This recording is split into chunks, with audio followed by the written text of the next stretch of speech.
प्रधानमंत्री नरेंद्र मोदी अयोध्या पहुंचे और वहां पर धर्म ध्वजा उनकी तरफ से लहराई गई और ऐसे में राम मंदिर का निर्माण भी संपूर्ण हुआ और साथ ही संपूर्ण हुआ नरेंद्र मोदी का वचन भी। इस पर आप क्या कहेंगे?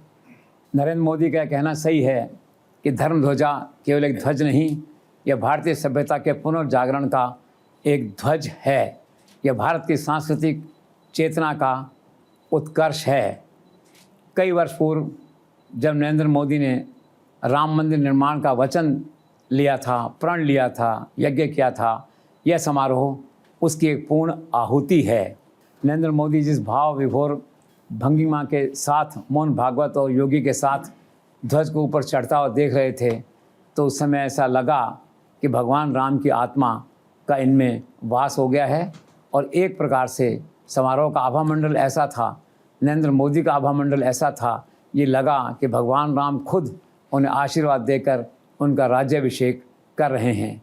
कुल मिलाकर कहने का तात्पर्य ये है कि नरेंद्र मोदी अब भारत के इतिहास का एक पन्ना बन गए हैं, एक हिस्सा बन गए हैं जो सदियों तक याद रखा जाएगा। समारोह के बाहर खड़े एक व्यक्ति ने, एक कोई टैक्सी ड्राइवर था, मुझे किसी ने बताया, उसने ये वहाँ पे ये कमेंट किया कि जब तक सूरज चांद रहेगा नरेंद्र मोदी का यहाँ नाम रहेगा। इसी प्रकार से एक दूसरी टिप्पणी ये आई वहाँ से, जिस प्रकार से सारे संसार के कण कण में राम हैं, उसी तरह से भारत के कण कण में नरेंद्र मोदी छाए हुए हैं। तो क्या है कि with this single emotional speech Narendra Modi once again has become the hero of the nation and has won the heart and soul of 140 crore Indian. शुरू से ही मेरा मानना रहा है कि नरेंद्र मोदी मूलतः एक साधु, एक संत, एक फ़कीर, एक आध्यात्मिक गुरु, धर्म गुरु रहे हैं। और इस बार ऐसा लगता है कि भगवान राम ने उन्हें जो काम सौंप के यहाँ भेजा था, पहले कह चुके हैं कि शायद इस काम के लिए भगवान ने मुझे भेजा है, तो श्री राम ने जो जिम्मेदारी उनको सौंपी थी, उस जिम्मेदारी को उन्होंने पूरा किया।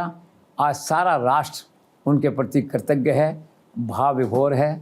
इस समारोह की झलकियाँ टीवी चैनल्स पर देखकर सारा देश रोमांचित था और सारे देश की ज़ुबान पे एक ही नाम था और वो नाम था नरेंद्र मोदी का।